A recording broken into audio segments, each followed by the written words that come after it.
ನಮಸ್ಕಾರ ವೀಕ್ಷಕರೇ, ಇಂದು ನಮ್ಮೊಂದಿಗೆ ಕಲಬುರಗಿ ಜಿಲ್ಲೆಯಲ್ಲಿ ಎಲ್ಲೂ ಕೂಡ ಬಡ ಜನರಿಗೆ ಅನ್ಯಾಯ ಆದರೆ, ಶೋಷಿತರಿಗೆ ಅನ್ಯಾಯ ಆದರೆ, ಎಲ್ಲೂ ಕೂಡ ಭ್ರಷ್ಟಾಚಾರ ಆದರೆ ಮುಂಚೂಣಿ ಹೋರಾಟಗಾರಂತೆ ಕರೆಯಲ್ಪಡ್ತಕ್ಕಂಥ KRS ಪಕ್ಷದ ಕಲಬುರಗಿಯ ಜಿಲ್ಲಾಧ್ಯಕ್ಷರಾದಂಥ ವಿಜಯ್ ಜಾಧವ್ ಅವರಿದ್ದಾರೆ. ಇಂದು ಅವರೊಂದಿಗೆ ಕೆಲ ವಿಷಯಗಳ ಕುರಿತು, ಅವರ ಹೋರಾಟ ಹಾದಿಯ ಕುರಿತು, ಅವರ ಬೆಳೆದು ಬಂದ ಹಾದಿಯ ಕುರಿತು ಪ್ರತಿಯೊಂದು ಚರ್ಚಿಸಲು ಮುಂದಾಗ್ತಾ ಇದ್ದೀವಿ.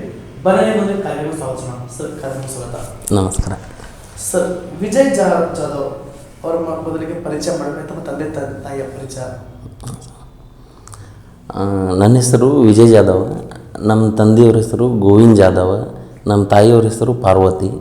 ನಾವು ಮೂಲತಃ ಖಿಂಡಿ ತಾಂಡ ಅಂತ ರೇಣುಸಿದ್ದೇಶ್ವರ ಗುಡ್ಡ ಅದ ನೋಡ್ರಿ, ಅರಣಕಲ್ ಖಿಂಡಿ ತಾಂಡ. ಕಾಳಗಿ ತಾಲೂಕದ, ಈಗ ಕಾಳಗಿ ತಾಲೂಕಲ್ಲಿ ಬರ್ತದೆ. ಮುಂಚೆ ಚಿತ್ತಾಪುರ ತಾಲೂಕದಲ್ಲಿ ಬರ್ತಿತ್ತು. ಅಲ್ಲೇ ನಾವು ಅಂದ್ರೆ ನಮ್ಮ ತಂದೆ ಊರದು. ನಮ್ಮ ತಾಯಿ ಊರು ಅಂದ್ರೆ ಇಲ್ಲಿ ಹರ್ಸೂರು, ಕಲಬುರಗಿ ತಾಲೂಕು ಹರ್ಸೂರು ಅದು ನೋಡ್ರಿ. ಅಲ್ಲಿ ನಾನು ಹುಟ್ಟಿದ್ದು, ಅಂದ್ರೆ ದೊಡ್ಡ ಮಗನಲ್ಲ, ಅಲ್ಲೇ ಹುಟ್ಟಿದ್ದೆ ನಾನು. ತಮ್ಮ ವಿದ್ಯಾಭ್ಯಾಸ ಸರ್, ನಾನು 1ರಿಂದ 4ನೇ ತನ ನಾನು ನಮ್ಮ ತಾಂಡದಲ್ಲಿ ಕಲ್ತಿದ್ದೀನಿ, ಅಂದ್ರೆ ಅರಣಕಲ್ ತಾಂಡದಲ್ಲಿ. ಅದಾದ ನಂತರ ನಮ್ಮ ತಂದೆಯವರು ಗುಲ್ಬರ್ಗ ಇಲ್ಲಿ ಲಮಾಣಿ ಹಾಸ್ಟೆಲಲ್ಲಿ ಹಾಕಿದ್ರು. ಐವನ್ಸಾಯಿ ರೋಡಲ್ಲಿ ಲಮಾಣಿ ಹಾಸ್ಟೆಲ್ ಇದೆಯಲ್ಲ, ಅಲ್ಲಿ ಹಾಕಿದ್ರು. ನಾನು ಅಲ್ಲಿಂದ ಸೂಪರ್ ಮಾರ್ಕೆಟ್ ಇದೆಯಲ್ಲ ಪುಟಾಣಿಗಲ್ಲಿ, ಅಲ್ಲಿ ನಂದು ನಡ್ಕೋತ ಹೋಗ್ತಿದ್ದೆ ನಾನು. ಇಲ್ಲಿಂದ ಐವನ್ಸಾಯಿ ಇಲ್ಲಿಂದ ಹಾಸ್ಟೆಲಿಂದ ಪುಟಾಣಿಗಲ್ಲಿ ತನ ಅಲ್ಲಿ ನಡ್ಕೋತ ಹೋಗ್ತಿದ್ದೆ. ಅಲ್ಲಿ ನಂದು ಹೈಸ್ಕೂಲ್ ವಿದ್ಯಾಭ್ಯಾಸ ಮುಗಿದಿದೆ 9ರ ತನ. ಈಗ ವಿದ್ಯಾಭ್ಯಾಸ ಬಾಲ್ಯ ಜೀವನದ ಬಗ್ಗೆ ಹೇಳ್ಬೇಕಂದ್ರೆ ಯಾವ ರೀತಿ ಸರ್? ಅಂದರೆ ಆಸ್ಮರ ಓಡಾಟದ ಕಿಚ್ಚಿತ್ತ ಹೇಗೆ ಅಂತ, ಹಾಸ್ಟೆಲ್ ಸಮಸ್ಯೆ ಅಂತ ಬಂದರೆ? ಇಲ್ಲ, ಹಾಸ್ಟೆಲ್ ಅಂತೂ ಸಿಕ್ಕಾಪಟ್ಟೆ ಸಮಸ್ಯೆಗಳು ಇರ್ತಿದ್ವು ಮೊದಲು. ಎಲ್ಲರಿಗೂ ನಾ ಇದ್ದಿದ್ದೆ ಮಾತಾದ್ರೆ. ಊಟ ತಿಂಡಿ ಅಂತೂ ಸರಿ ಇರಲಿಲ್ಲ, ಬಟ್ ಅಷ್ಟೊಂದು ಇದು ಇರ್ತಿರ್ಲಿಲ್ಲ ಆವಾಗ. ಅಂದ್ರೆ ಮನುಷ್ಯಾಗ ಏನೋ ಒಂದು ಸಮಥಿಂಗ್ ಇರ್ತದೆ, ಅಂದ್ರೆ ಆ ಹುಮ್ಮಸ್ಸಲ್ಲಿ ಮನುಷ್ಯಾಗ ಏನೂ ಕಾಣಂಗಿಲ್ಲ. ಅದಕ್ಕೆ ನಮಗೆ ಅಷ್ಟೇನು ಇದು ಅನಿಸಿಲ್ಲ, ಇದು ಕ್ಯಾಜುವಲ್ ಸರಿಯಾಗಿತ್ತು. ಬಟ್ ಆ ಸಮಯ ಕೂಡ ವಿದ್ಯಾಭ್ಯಾಸದಲ್ಲಿ ಮುಂಚೂಣಿ ಇದ್ರೆ ಹೇಗೆ ಅಂತ ನಾನು ಆ್ಯಕ್ಚುಲಿ ನನ್ನ ಪುಸ್ತಕಗಳನ್ನು ಓದೋದು ಬಿಟ್ಟು ನಾ ಬೇರೆಯವ್ರು ಅಂದ್ರೆ ಹೈಸ್ಕೂಲ್ದು 10th PUC ಡಿಗ್ರಿ ಅವ್ರ ಬುಕ್ಗಳನ್ನು ಓದ್ತಾ ಇದ್ದೆ. ಹಂಗಿರೋದ್ರಲ್ಲಿಂದ ಅವು ಇತಿಹಾಸ ಇದೆ, ನಮ್ಮ ಇಂಡಿಯನ್ ಇತಿಹಾಸ, ಭಾರತದ ಇತಿಹಾಸ ಸಾಕಷ್ಟು ಅಲ್ಲಿ ತಿಳ್ಕೊಂಡಿದ್ದೀನಿ ನಾನು. ಆ ಸಂದರ್ಭದಲ್ಲಿ ಮಾನಿಟರ್ ಅದೇ ಹಂಗೆ ಸ್ಟ್ರೈಕ್ ಮಾಡೋದು, ಹಂಗೆ ವಿದ್ಯಾರ್ಥಿ ದಿಶೆಯಲ್ಲಿ ಸ್ಟ್ರೈಕ್ಸ್ ಪಾರ್ಟಿಸಿಪೇಟ್ ಮಾಡೋದು, ಹಂಗೆ ಏನಾದರೂ ಮಾಡಿದರೆ ಹೇಗೆ ಅಂತ ಬಾಲ್ಯ ಜೀವನದಲ್ಲಿ? ಇಲ್ಲ, ಅಲ್ಲಿ ನಮಗೆ ಅದ್ರ ಬಗ್ಗೆ ನಾಲೆಜು ಇರಲಿಲ್ಲ. ಆ್ಯಕ್ಚುಲಿ ಹೋರಾಟ ಅಂತ ಅನ್ನೋದ್ರ ಬಗ್ಗೆ ನಮಗೆ ಗುಣನೂ ಇರಲಿಲ್ಲ. ಯಾಕಂದ್ರೆ ಸುತ್ತಮುತ್ತಲಿ ಯಾವ ರೀತಿಯ ಜನರು ಇದ್ದಿರ್ತಾರೆ ಆ ರೀತಿ ಮನುಷ್ಯನ ಬೆಳವಣಿಗೆ ಆಗ್ತದೆ. ಆ ಸಮಯದಲ್ಲಿ ಮನೆ ಪರಿಸ್ಥಿತಿ ಆಗಿತ್ತು ಸರ್ ಅಂತ? ಬಡತನ ಇತ್ತು, ಬಟ್ ನಮ್ಮ ತಂದೆಯವರು ಮುಂಬೈಲಿ ಗುತ್ತಿಗೆದಾರರ ಕೆಲಸ ಮಾಡ್ತಿದ್ರು. ಹಾಗಾಗಿ ಹಂಗೇನು ತೊಂದರೆ ಇರಲಿಲ್ಲ. ಬಟ್ ನಮ್ಮ ಆಯಿ ಮುತ್ತಿದವರು ಭಾಳ ಬಡತನದಲ್ಲಿದ್ದರು. ಒಂದು ಗುಡಿಸಲಿನಲ್ಲಿ ಜೀವನ ಮಾಡ್ಕೊತಾ ಬಂದಿದ್ದರು. ಮತ್ತು ಅವ್ರ ಬಳಿ ಆಕಳಿದ್ದು, ದನಗಳಿದ್ದು. ರವಿವಾರ ದಿನ ಸಾಲಿ ಸುಟ್ಟಿರ್ತಿಲ್ಲ, ಅವಾಗ ನಂಗೆ ಸಂಗಾಟ ಕರ್ಕೊಂಡು ಹೋಗ್ತಿದ್ರು, ಅವ್ರ ಜೊತೆಲಿ ಹೋಗ್ತಿದ್ರು. ಮತ್ತು ಅವು ಸೀತಾಫಲ ಹಣ್ಣು ಬರ್ತಾವೆ ನೋಡ್ರಿ, ಆ ಸೀತಾಫಲ ಕಾಯಿನ ಕಡ್ಯಾಕೆ ಹೋಗ್ತಿದ್ರು ನಮ್ಮ ಆಯಿಯವರು. ಅವ್ರ ಜೊತೆಲಿ ಕರ್ಕೊಂಡು ಹೋಗ್ತಿದ್ರು. ನೀವು ಯಾವ ರೀತಿ ನಿಮ್ಮ ಮನೆಗೆ ಸ್ವಲ್ಪ ಸಪೋರ್ಟ್ ಅಂತ ಯಾವ ರೀತಿ ಇದ್ರು? ಬಿಸ್ನೆಸ್ ಕೆಲಸ ಏನೋ ಮಾಡಬೇಕು ಪ್ಲ್ಯಾನ್ ಆ ಸಮಯ ಮಾಡ್ತಿದ್ರು ಹೇಗೆ ಅಂತ ನಿಮ್ಮ ತಂದೆ ತಾಯಿ ಕೈ ಆರ್ಥಿಕವಾಗಿ? ಇಲ್ಲ, ನಾನು ಆ ರೀತಿ ಯಾವ್ದು ಕೆಲಸ ಮಾಡಿಲ್ಲ. ಬಟ್ ಹಿಂಗೆ ಏನಾದರೂ ಒಂದು ಸಮ್ಮನ್ ಡಿಫ್ರೆನ್ಸು, ಒಂದು ಸಾಧನೆ ಮಾಡಬೇಕು, ನಮ್ಮ ಹುಟ್ಟಿದೆವು ಅಂತಂದ್ರೆ ನಮಗೆ ಜನರು ಪರಿಗಣಿಸಬೇಕು, ಒಂದು ಗುರಿ ಅವಾಗಿನ ಹಿಡಿದೆ ಒಂದು ಏನೋ ಒಂದು ಸಮಥಿಂಗ್ ಇದೆ ವಿಚಾರ. ಹೆಲ್ಪ್ ಆಗಬೇಕು ನಿಮ್ಮ ಉದ್ದೇಶ? ಇಲ್ಲ, ಹೆಲ್ಪ್ ಮಾಡಬೇಕಂತಲ್ಲ, ಅವಾಗ ಆ ವಿಚಾರ ಇರಲಿಲ್ಲ. ಅಂದ್ರೆ ಒಂದು ರೀತಿ ನಾವು ಇದ್ದೀವಿ ಅಂತ ಖುನ ಆಗಬೇಕು, ಏನಾದರೂ ಆ ರೀತಿ ಕೆಲಸ ಮಾಡ್ಬೇಕನ್ನೋದು ಒಂದು ಮೈಂಡಲ್ಲಿ ಇತ್ತು ರೀ. ಬಟ್ ಏನು ಮಾಡ್ಬೇಕನ್ನೋದ್ರ ಬಗ್ಗೆ ಸ್ಪಷ್ಟೀಕರಣ ಇರಲಿಲ್ಲ. ಬಟ್ ಏನೋ ಒಂದು ರೆವಲ್ಯೂಷನ್ ಈ ಥರ ಮಾಡ್ಬೇಕಂತ ವಿಚಾರಗಳು ಇತ್ತು. ಓಕೆ ಸರ್, ನಮ್ಮ ವಿದ್ಯಾಭ್ಯಾಸ ಮೇಲೆ ಒಂದು ಫಸ್ಟ್ ಮೊದಲ ಬಾರಿಗೆ ಒಂದು ಹೋರಾಟದಲ್ಲಿ ಹೋರಾಟಗಾರ ಆಗಬೇಕಂತ ಒಂದು ಆಸೆ ಯಾವರಿಗೆ ನೋಡಿ ಇನ್ಸ್ಪೈರ್ ಆಸೆ ನಿಮಗೆ? ನಾನು ಹೋರಾಟ ಮಾಡಬೇಕು, ಅನ್ಯಾಯದ ವಿರುದ್ಧ ಹೋರಾಟ ಮಾಡಬೇಕು ಅಂತ ನಿಮ್ಮಲ್ಲಿ ಆಲೋಚನೆ ಬಂದಿದೆ? ಆ್ಯಕ್ಚುಲಿ ನಾನು ಮೊದಲು ಯೋಚನೆ ಮಾಡಿದ್ದೆ, ನಾನು ಇಂಡಸ್ಟ್ರಿಯಲಿಸ್ಟ್ ಆಗಿ ಒಂದು ಚಲೋ ದುಡ್ಡು ಗಳಿಸಿ ಒಂದು ಆಶ್ರಮಗಳನ್ನು ಮಾಡಬೇಕು, ಜನರನ್ನು ಹೆಲ್ಪ್ ಮಾಡಬೇಕಂತ ಆ ರೀತಿ ವಿಚಾರ ಮಾಡಿದ್ದೆ. ಬಟ್ ಕೆಲವೊಂದು ಟೈಮ್ ವಿಚಾರಗಳು ಬರ್ತೀವಿ, ನಾವು ದುಡ್ಡು ಗಳಿಸೋಕೆ ಹೋದ್ರೆ ನಮ್ಮ ಲೈಫೇ ಪೂರಾ ದುಡ್ಡಲ್ಲೇ ಅದರಲ್ಲಿ ಬಿದ್ದುಬಿಡುತ್ತೆ ಮತ್ತು ಬೇರೆ ಸೋಷಲ್ ವರ್ಕ್ ಮಾಡೋಕ್ಕೆ ಬರೋಂಗಿಲ್ಲ ಅಂತ ಹಂಗೆ ವಿಚಾರಗಳು ಬರ್ತೀವಿ. ಬಟ್ 2013ರಲ್ಲಿ ನಾನು ಚುನಾವಣೆ ಸ್ಪರ್ಧೆ ಮಾಡಬೇಕಂತ ನಂದು ಮೈಂಡಲ್ಲಿ ಬಂತು. ಅವಾಗ ನಾನು ಅವನ್ನ ನಾಮಿನೇಷನ್ ಫಾರ್ಮ್ಗಳು ರೆಡಿ ಮಾಡ್ಕೊಂಡಿದ್ದಿರ್ತಾವೆ ನೋಡ್ರಿ.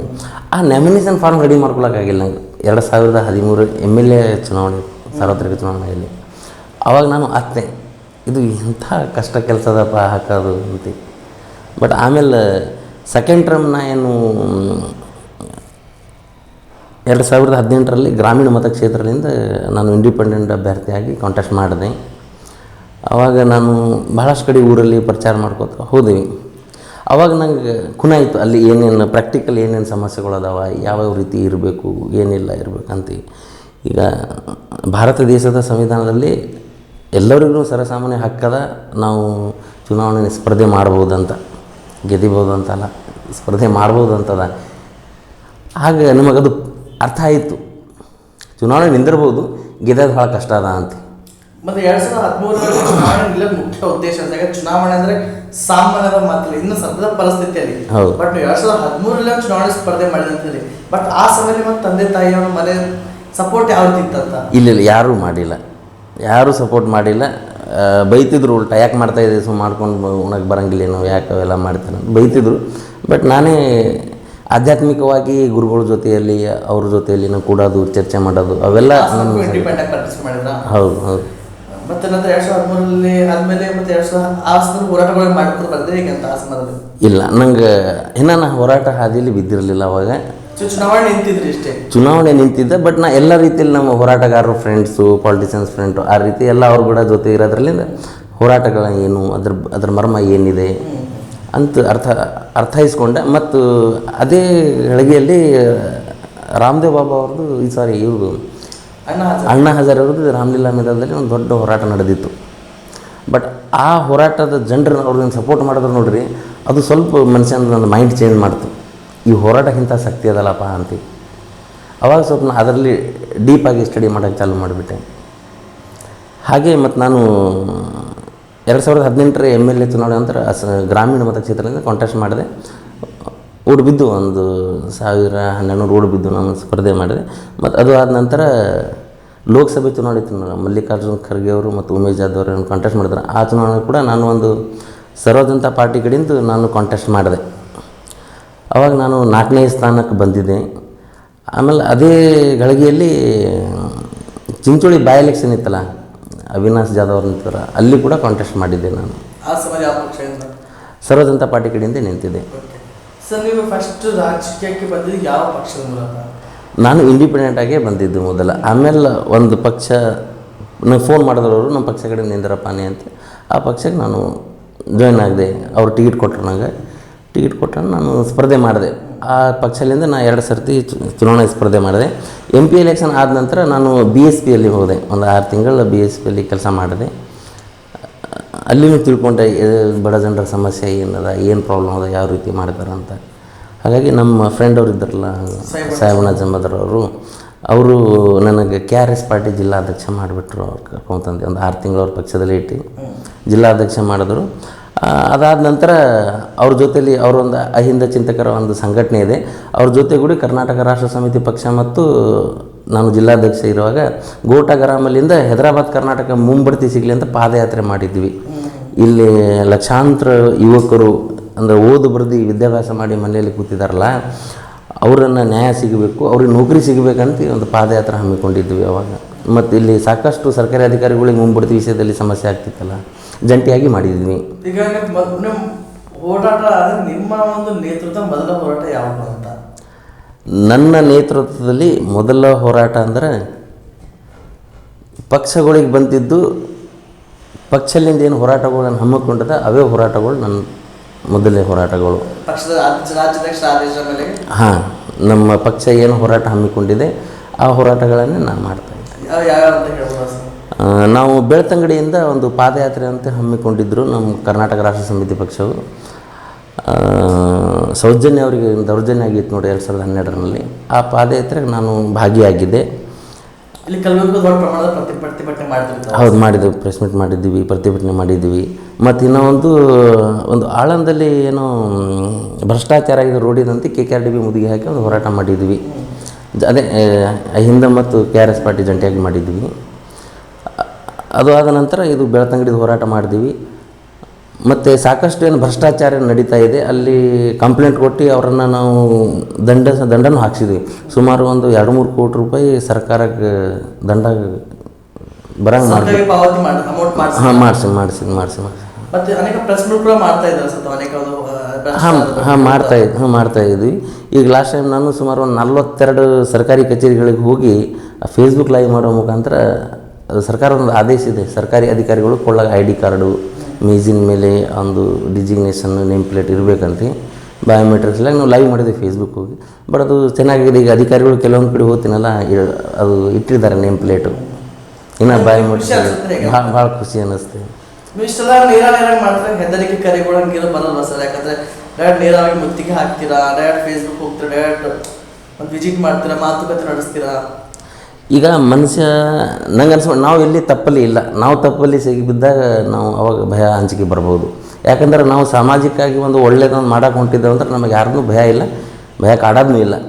ನಾವೇನಾದ್ರೂ ತಪ್ಪು ಮಾಡಿದ್ರೆ ನಮಗೆ ಭಯ ಬರಬೇಕಲ್ಲ. ಈ ನಾಡಿನ ಜನರ ಸಲುವಾಗ ಇದು ದೇಶ ಉಳಿಬೇಕು, ಇಲ್ಲಿ ನ್ಯಾಯ ಸಿಗಬೇಕಂತ ಹೋರಾಟ ಮಾಡೋದು ತಪ್ಪೇನಿಲ್ಲ, ಅದರಂತೇನು ಭಯ ಇಲ್ಲ ನಮಗೆ. ಆ ಸಮಯದಲ್ಲಿ ನೀವು ಹೇಳಿದ್ರಿ ನಾವು ಈ ದಿನಾಂಕ ನಾವೆಲ್ಲ ಕಡೆ ಕಚೇರಿ ಹೋಗಿ ಫೇಸ್ಬುಕ್ ಲೈವ್ ಎಲ್ಲ ಮಾಡ್ತೀವಿ ಅಂತ. ಬಟ್ ಆ ಸಮಯ ಯಾವ ಕಚೇರಿಗಳಿಗೆ ಹೋಗಿದ್ರಿ ಸರ್ ತಾವು?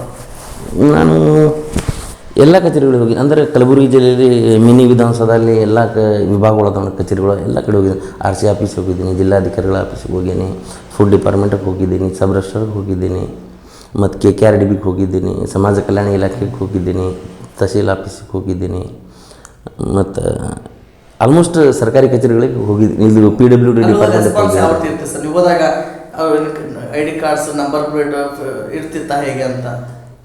ಆಲ್ಮೋಸ್ಟ್ ಅಲ್ಲಿ 90% ಅಧಿಕಾರಿಗಳು ಅಂತೂ ಸರ್ಕಾರ ಆದೇಶವನ್ನು ಯಾರೂ ಪಾಲನೆ ಮಾಡಿಲ್ಲ, ಮಾಡ್ತಾ ಇರಲಿಲ್ಲ. ನಾನು ಕಂಡೇ ಬಂದಿಲ್ಲ, ಯಾಕಂದ್ರೆ ನಮ್ಮಲ್ಲಿ ಫೇಸ್ಬುಕ್ ಲೈವ್ ಅದಾವೆ, ಎಲ್ಲ ರೆಕಾರ್ಡ್ಸ್ ಅದಾವೆ, ಯಾರೂ ಮಾಡಿಲ್ಲ.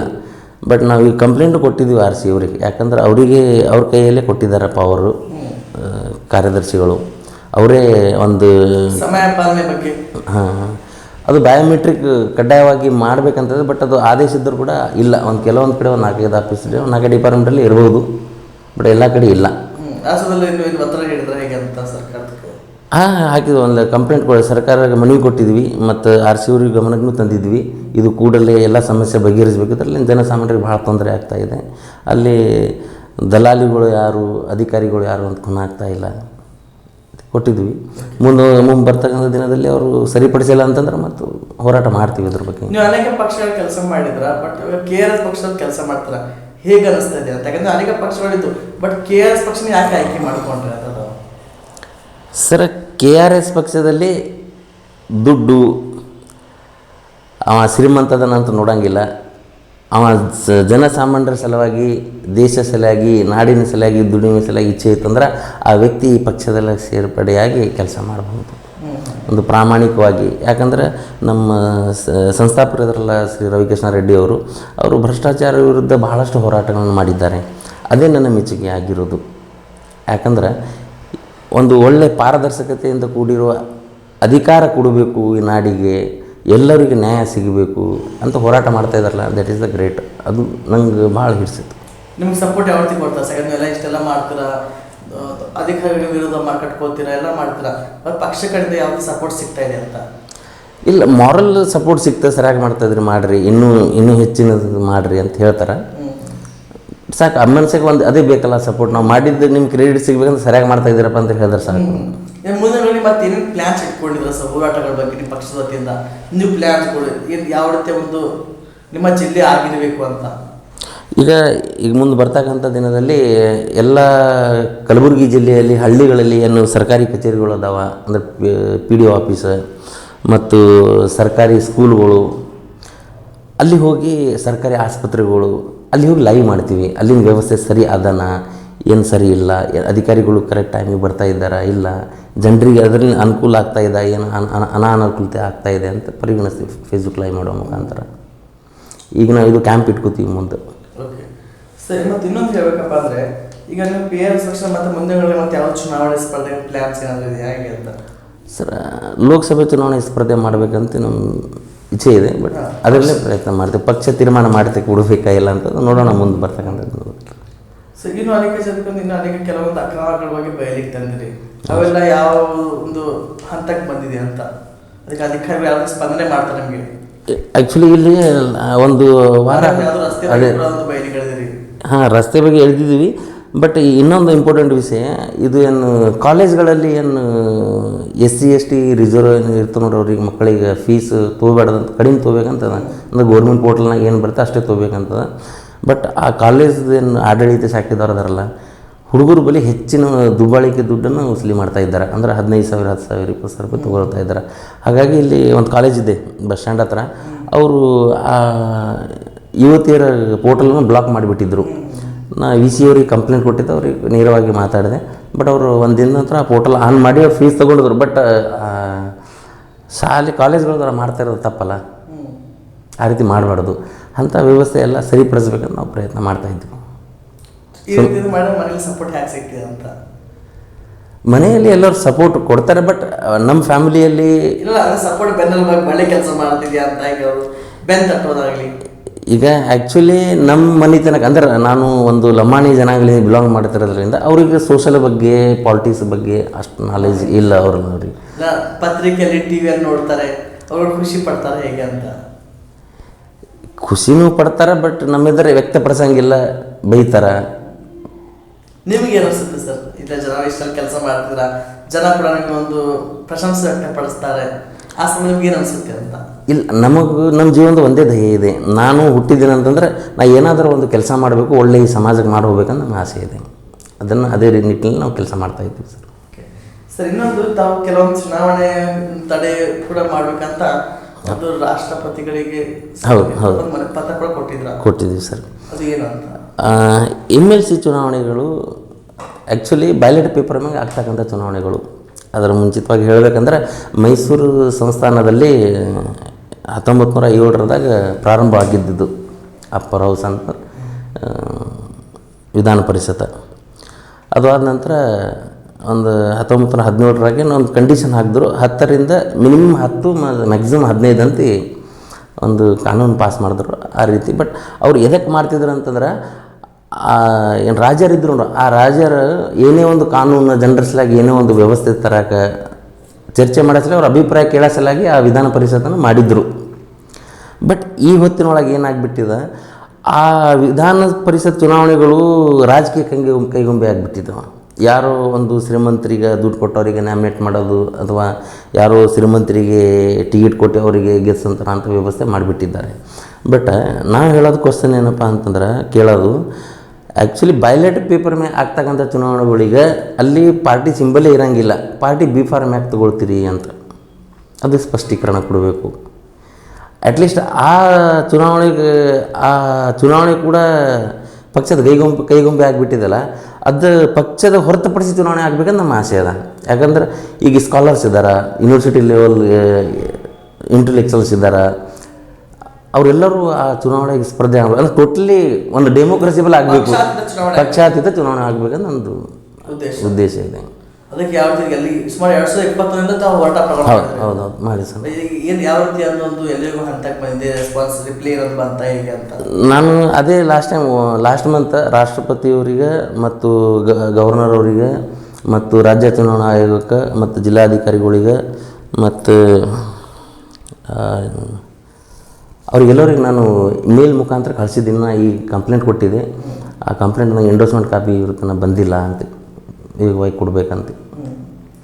ಓಕೆ, ನಿಮ್ಮ ಮುಖ್ಯ ಉದ್ದೇಶ ಅಂದರೆ ಪಕ್ಷಾತೀತ ಚುನಾವಣೆ ಆಗಬೇಕು ಅನ್ನೋ ಉದ್ದೇಶ? ಹೌದು, MLC ಚುನಾವಣೆಗಳು ಪಕ್ಷಾತೀತ ಆಗಬೇಕಂತ ನಮ್ಮ ಉದ್ದೇಶ. ಅದರಿಂದ ಆ್ಯಕ್ಚುಲಿ ಏನಾಗ್ತದೆ ಸರ್ ರೀ, ಒಂದು ಜನಪ್ರತಿನಿಧಿಗಳು ಹೋಗಿ ವಿಧಾನಸೌಧದಲ್ಲಿ ಒಂದು ಬಿಲ್ಲನ್ನು ತೊಗೊಂಡು ಬರ್ತಾರೆ, ಯಾವುದೇ ಒಂದು ಕಾನೂನು ಬಿಲ್ ತೊಗೊಂಡು ಬರ್ತಾರೆ, ಅಲ್ಲಿ ಚರ್ಚೆ ಮಾಡಿ ಅದರಲ್ಲಿ ಪಾಸ್ ಮಾಡಿ ಸಂಸದಿಗೆ ಹೋಗ್ತಾರೆ, ವಿಧಾನ ಪರಿಷತ್ತಿಗೆ ಕಳಿಸ್ತಾರೆ.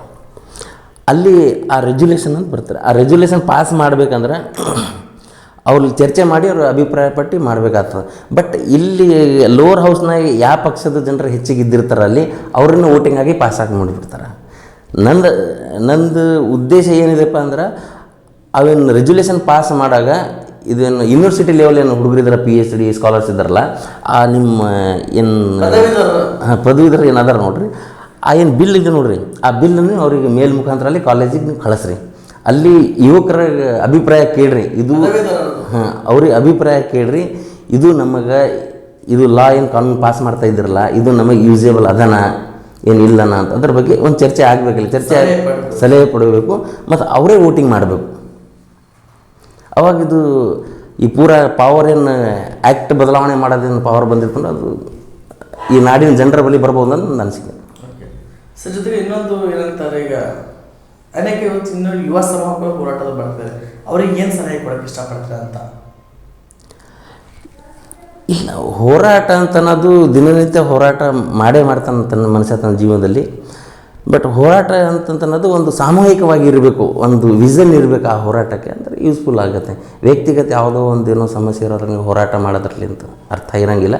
ಅದಕ್ಕೆ ವ್ಯಕ್ತಿಗತ ಸಮಸ್ಯೆ ಇದ್ದರೆ ನ್ಯಾಯಾಲಯಗಳು ಇದ್ದಾವೆ, ಅಲ್ಲಿ ಹೋಗಿ ನಾವು ಸಮಸ್ಯೆಗಳನ್ನು ಬಗೆಹರಿಸಬಹುದು. ಸದ್ಯದ ಈ ಚುನಾವಣೆಗಳು ನೋಡಿದ್ರೆ ಏನು ಅನಿಸುತ್ತೆ ಅಂತ? ಯಾಕಂದರೆ ರಾಜ್ಯದಲ್ಲಿ ಚುನಾವಣೆ ಯಾವ ಆಧಾರದ ಮೇಲೆ ಯಾವ ನಡೀತಾ ಇದೆ, ಅದ್ರ ಬಗ್ಗೆ ನೀವು ಕಂಡಂತೆ? ಸರ್, ಆ್ಯಕ್ಚುಲಿ ಚುನಾವಣೆಗಳೇ ಆಗ್ತಾ ಇಲ್ಲ. ಇವರು ಹಂಚ್ಕೊಂಡಿದ್ದಾರೆ, ಕಾಂಗ್ರೆಸ್, BJP, JDSನವರು. ನಾವೊಂದು 5 ವರ್ಷ ಮಾಡ್ತೀನಿ, ನೀವು ಒಂದು 5 ವರ್ಷ ಮಾಡಿರಿ ಅಂತ ಹಂಚ್ಕೊಂಡಿದ್ದಾರೆ. ಜನರ ಕಣ್ಣಿಗೆ ಮಾತ್ರ ಚುನಾವಣೆ ಕಾಣುತ್ತೆ ಅಷ್ಟೇ. ವೋಟಿಂಗ್ ಪ್ಯಾಟ್ರನ್ ಫಸ್ಟ್ ಸೆಕೆಂಡ್ ಏನಿದೆ ಆ ಪ್ಯಾಟ್ರನ್ ಅಲ್ಲೇ ವೋಟಿಂಗ್ ಹೋಗುತ್ತೆ. ಇನ್ನು 8-10 ಮಂದಿ ನಿಂತಿರ್ತಾರಲ್ಲ, ಅಲ್ಲಿ ವೋಟಿಂಗ್ ಯಾಕೆ ಹೋಗಂಗಿಲ್ಲ? ಮತ್ತು ಇನ್ನೊಂದು ಭಾಳ ದೊಡ್ಡ ಸಮಸ್ಯೆ ಏನಿದೆ ಸರ್ ರೀ, ನ್ಯಾಷನಲ್ ಪಕ್ಷಗಳಿಗೆ ಸರ್ಕಾರ ಇವೇನು ಬರ್ತಾವೆ ನೋಡಿರಿ ಚೀಟಿಗಳು, ಎಲೆಕ್ಷನ್ ಚೀಟಿಗಳು ಕೊಡ್ತಾರೆ, ಮನೆಯಲ್ಲಿ ನೆಂಚೋದು, ಅದು ಫ್ರೀಯಾಗಿ ಕೊಡ್ತಾರೆ. ಅನ್ರಿಕಗ್ನೈಸ್ ಪಾರ್ಟಿಗೆ, ಇಂಡಿಪೆಂಡೆಂಟ್ ಕ್ಯಾಂಡಿಡೇಟ್ಗಳಿಗೆ ಅದ್ರ ದುಡ್ಡು ತೊಗೊಳ್ತಾರೆ. ಸುಮಾರು ಒಂದು MP ಎಲೆಕ್ಷನ್ಗೆ ಅಂದ್ರೆ ನೋಡಿರಿ 2500 ಏನೋ ಪೋಲಿಂಗ್ ಸ್ಟೇಷನ್ ಅದಾವ. ಒಂದು ಬೂತಿಗೆ 700ಲಿಂದ 1000 ತನಕ ವೋಟಿಂಗ್ ಇರ್ತಾವೆ. ಸುಮಾರು 2-3 ಲಕ್ಷ ರೂಪಾಯಿ ಆ ಜಿರಾಕ್ಸಕ್ಕೆ ಬೇಕು ರೀ. ಒಬ್ಬ ಇಂಡಿಪೆಂಡೆಂಟ್ ಅಭ್ಯರ್ಥಿ ಎಲ್ಲಿಂದ ಕೊಡ್ಬೇಕದ? ಆ್ಯಕ್ಚುಲಿ ಅದು ಅವ್ರಿಗೆ ಸಪೋರ್ಟ್ ಮಾಡಬೇಕು, ಕೊಡಬೇಕಲ್ಲ ಫ್ರೀಯಾಗಿ. ಆ ಬ್ಯಾಲೆಟ್ ಪೇಪರ್ ಇರ್ತಾವೆ ನೋಡಿ, ಚೀಟಿಗಳು ಇರ್ತಾವೆ ನೋಡಿರಿ, ಅದು ಇದು ನ್ಯಾಷನಲ್ ಪಾರ್ಟಿಗಳು ಫ್ರೀ ಕೊಡ್ತಾರೆ, ಅದು ತಪ್ಪು. ಅವಾಗೇನು ರಿಪ್ರೆಸೆಂಟೇಟಿವ್ ಆ್ಯಕ್ಟ್ ಒಳಗೇನು ಕಾನೂನು ಮಾಡಿದ್ದಾರೆ, ಅವಾಗಿನ ಸಮಯ ಇತ್ತು. ಬಟ್ ಈಗ ದೇಶ ಬದಲಾವಣೆ ಆಗಿದೆ, ಯುವಕರು ಬಂದಿದ್ದಾರೆ, ಎಲ್ಲ ವಿದ್ಯಾವಂತರ ಯುವಕರು ಅದಾರ, ಅವ್ರು ಕೇಳಬೇಕು, ಅವ್ರ ಗಮನಕ್ಕೆ ತಂದು ಮಾಡ್ಬೇಕನ್ನೋ ನಮ್ಮ ಇಚ್ಛೆ. ಓಕೆ, ನಾವು KRS ಪಕ್ಷ ಜಿಲ್ಲಾಧ್ಯಕ್ಷರಾಗಿ ಕಲಬುರಗಿ ಜಿಲ್ಲೆಯ ಜನರಿಗೆ ಯಾವ ರೀತಿ ಸಂದೇಶ ಕೊಡೋಕ್ಕೆ ಇಷ್ಟಪಡ್ತೀರಾ, ಹಾಗೂ ನಿಮ್ಮ ಪಕ್ಷಕ್ಕೆ ಯಾವ ರೀತಿ ಆಹ್ವಾನ ಮಾಡ್ತೀರಾ ಯುವ ಸಮೂಹಕ್ಕೆ? ಈಗ ಕರ್ನಾಟಕ ರಾಷ್ಟ್ರ ಸಮಿತಿ ಪಕ್ಷ ಅಂತಂತಂದ್ರೆ ಒಂದು ಸ್ವಚ್ಛ ಪ್ರಾಮಾಣಿಕ ಈ ನಾಡ್ಯಾದಂಥ ಕೆಲಸ ಮಾಡ್ತಾಯಿದೆ ಅಂತ ಎಲ್ಲರಿಗೂ ನಾ ಇದ್ದಿದ್ದು ಮಾತದ. ನಾವಿಲ್ಲಿ ಅಂತೂ ಜನರು ನಂಗೆ ಫೋನ್ ಮಾಡ್ತಾ ಇರ್ತಾರೆ, ಎಲ್ಲ ಕಡೆಯಿಂದ ಏನು ಪೊಲೀಸ್ ಸ್ಟೇಷನ್ ಸಮಸ್ಯೆ ಇರ್ತದೆ, ಯಾವುದು ಸರ್ಕಾರಿ ಕಚೇರಿಯಲ್ಲಿ ಸಮಸ್ಯೆ ಇರ್ತದೆ, ಹಾಸ್ಪಿಟಲ್ ಸಮಸ್ಯೆಗಳಿರ್ತವೆ, ಯಾರು ಸರ್ಕಾರಿ ಅಧಿಕಾರಿಗಳು ಫೋನ್ ಮುಖಾಂತರ ಬಗೆಹರಿಸ್ತೀನಿ. ಅದು ಸ್ವಲ್ಪ ದೊಡ್ಡದೈತು ಅಂದ್ರೆ ಹೋರಾಟ ಮಾಡುವಂಥ ಪ್ರಸಂಗ ಬಂತು, ಹೋರಾಟ ಮಾಡ್ತೀವಿ. ಬಟ್ ಒಂದು ಒಳ್ಳೆಯ ಪಕ್ಷ ಇದೆ, ಅವರೆಲ್ಲರೂ ಈ ಪಕ್ಷಕ್ಕೆ ಸೇರ್ಪಡೆ ಆದರೂ ನಮ್ಮ ಬೆಂಬಲವಾಗಿ ನಿಂತರಂತಂದ್ರೆ ಮುಂದೆ ಬರ್ತಕ್ಕಂಥ ದಿನದಲ್ಲಿ ಒಂದು ಒಳ್ಳೆಯ ಆಡಳಿತ ಕೊಡ್ಬೋದು ಕರ್ನಾಟಕ ರಾಷ್ಟ್ರ ಸಮಿತಿ ಪಕ್ಷ ಅಂತ ನಮಗೆ ನಂಬಿಕೆ ಇದೆ. ಆಹ್ವಾನ ಯಾವ ರೀತಿ ಮಾಡ್ತೀರಾ ಅಂತ ಜನರಿಗೆ, ನಮ್ಮ ಪಕ್ಷಕ್ಕೆ ಬರ್ರಿ ಅಂತ, ಹೇಗೆ ಅಂತ? ಪಕ್ಷ ಜಿಲ್ಲಾಧ್ಯಕ್ಷರಾಗಿದ್ದಾರೆ, ಈಗ ಒಂದು ಸ್ವಚ್ಛ ಪ್ರಾಮಾಣಿಕ ಈ ನಾಡು ಕಟ್ಟಬೇಕಂತ ನಮ್ಮ ಜೊತೆಯಲ್ಲಿ ಗೂಡಬೇಕಂತ ನಾವು ಅವ್ರಿಗೆ ಆಹ್ವಾನಿಸ್ತೀವಿ. ಭ್ರಷ್ಟಾಚಾರ ಮುಕ್ತ ಕರ್ನಾಟಕ ಮಾಡಬೇಕು, ಒಂದು ಪಾರದರ್ಶಕತೆಯಿಂದ ಕೂಡಿರುವ ಆಡಳಿತ ಕೊಡಬೇಕು, ಈ ಕಾರ್ಯಕ್ಕೆ ನೀವೆಲ್ಲರೂ ಕೈಗೂಡಿಸ್ಬೇಕು, ನಮ್ಮ ಜೊತೆ ಗೂಡಬೇಕಂತ ನಾವು ಅವ್ರವ್ರಿಗೆ ಆಹ್ವಾನಿಸ್ತೀವಿ. ಸರ್, ಈಗ ನಿಮ್ಮ ರಾಜ್ಯಾಧ್ಯಕ್ಷರ ಬಗ್ಗೆ ನೀವು ಕಂಡಂತೆ ಹೇಗಿದ್ದಾರೆ ಅಂತ? ಈಗ ನಾನು ವ್ಯಕ್ತಿಗತವಾಗಿ ಅವ್ರ ಜೊತೆಯಲ್ಲಿ ಇದ್ದೀನಿ.